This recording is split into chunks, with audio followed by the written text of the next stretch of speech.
In this video, I'm sharing my top tips on becoming a more productive person.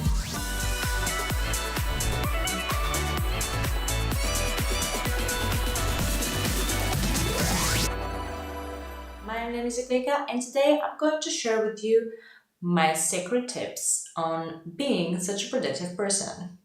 Okay, so I have a lot of people asking me how the hell I manage to have a full-time client and do all those things, like for example those YouTube videos, write blog posts, travel, and a lot of other stuff. So I decided that I want to make a video where I basically share my advice of what I do and hope that this will help you become more productive as well. Okay, so the first step to becoming a more productive person, in my opinion, is to have a list of goals. Yes, I mean a list of life goals if you want. What is it that you would like to achieve? I have my little workbook here, my notebook, and I'm writing my goals there each week, each month, and each year. Here's an example of a goal I have for this year. One of my yearly goals is to create 48 YouTube videos. So as you can see, the goal is very specific. It's not just create videos or create a lot of videos, it's create 48 videos. So this helps me break this down into monthly tasks and break the monthly tasks into weekly tasks. So what I do is I have a list of yearly goals, and then the next thing is I have a weekly planning session. So planning in advance is my tip number 2 for you, and this is something that I think is a must do for everyone that is productive. So each week I set out 30 minutes of my time, it's Sunday evening, to plan out my week ahead. I look at my list of goals and I pick which goal I want to keep working on this week. So it's very important that you break down the goals that you have into smaller tasks. One of the number one reasons for people procrastinating and not doing things is because they feel overwhelmed. So for example, if you have a goal of writing a book this year, then imagine you wake up in the morning and you think about, oh my God, I have to write a book, okay? This can be really overwhelming. If you break down this task into smaller things, like, I think I need to write a chapter a month, which means I need to write, let's just say 20 pages per week. Then you already have a goal of writing 20 pages per week. If you write 5 days a week, this is like 4 pages a day. Okay, so do you notice how the bigger goal of writing a book has become a goal of writing 20 pages per week, or a daily task of writing 4 pages per day? This is much more manageable. So same goes for your other things. Okay, next to the planning session, you also need to have a calendar. In the calendar, you take your tasks and you estimate how much time is needed for each task and you block them on your calendar. I think that if you have a task, if you have something that needs to get done and you don't allocate time, like when exactly you're going to get this done, then it's less likely to happen. So what you do, or what you should do in your weekly planning session, is to have the goals. I personally use Todoist. That's my favorite to-do list app. So I go into Todoist and I have my weekly planning, and I have like week 1, week 2, and then I have all my tasks, and then I think about, okay, what I want to do next week.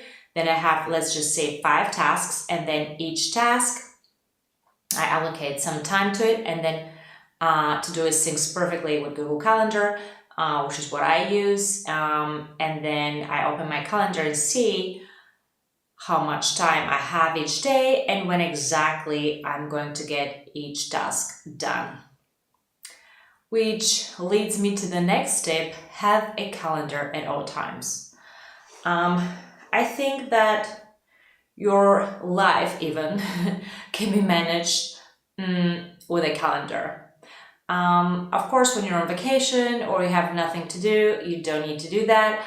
I feel basically I can't live without my Google Calendar. Like, I don't know what I'll do if I have a week where I have a bunch of things that need to get done and I don't have them in my calendar, because then I have my reminders, and then if, for example, I have something that is super urgent that comes up, then I can open my calendar and I can see where I can fit this.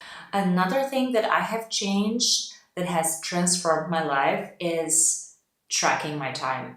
I started tracking my time last year. I used Toggle to track my time. I have to say that this has improved my schedule a lot. I get done a lot more things. And I'll tell you why. First of all, at the beginning, before I started tracking my time, I was just guessing how much time each task is going to take me to complete. And for example, I'll be like, okay, this week I need to write a blog post. In my opinion, writing a blog post would take me 3 hours. But then somehow I was almost sure that I spent more than 6 hours on a blog post. So ever since I started tracking, I know exactly how much time I need.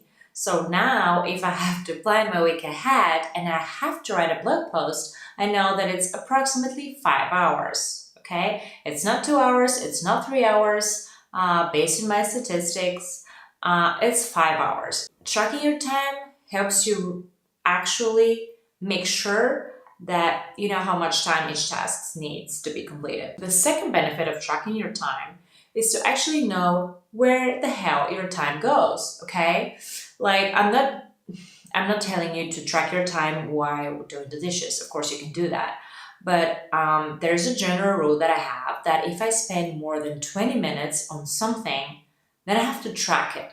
Because otherwise, at the end of the day, I'll be probably wondering why I didn't complete my tasks. But if I track my time and I see that I have spent over 2 hours on phone calls, then this will make me feel less bad about not being able to complete my other tasks. Just because I have tracked the time, I know, okay, I had 2 hours that I spent on calls instead of spending 2 hours on crafting the first draft of the blog post. And so I will make sure that the next time that I have a meeting or something that requires me talking on the phone, that I have, that I set a buffer of at least an hour. Okay, so this doesn't happen again. Last but not least, I recommend doing your least favorite thing first thing in the morning. So it's just human nature. We avoid things that we don't like. For example, I really hate to prepare my YouTube videos. I really hate it. I don't know why, but I have to prepare some kind of a draft.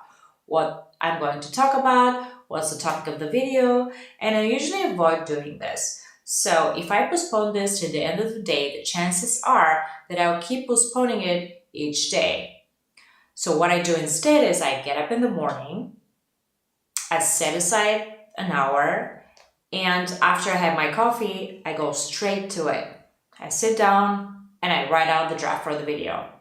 That way, by the time I'm off to work and off to client meetings, I have already completed this task and I feel more inspired to do more, and I already feel productive. So as you can see, I have like a whole system that I have created. First of all, I have my yearly goals. Then I have a weekly planning session. When I have the goals, I break them down into tasks. Then I have my Google Calendar, which syncs with my Todoist app. Okay.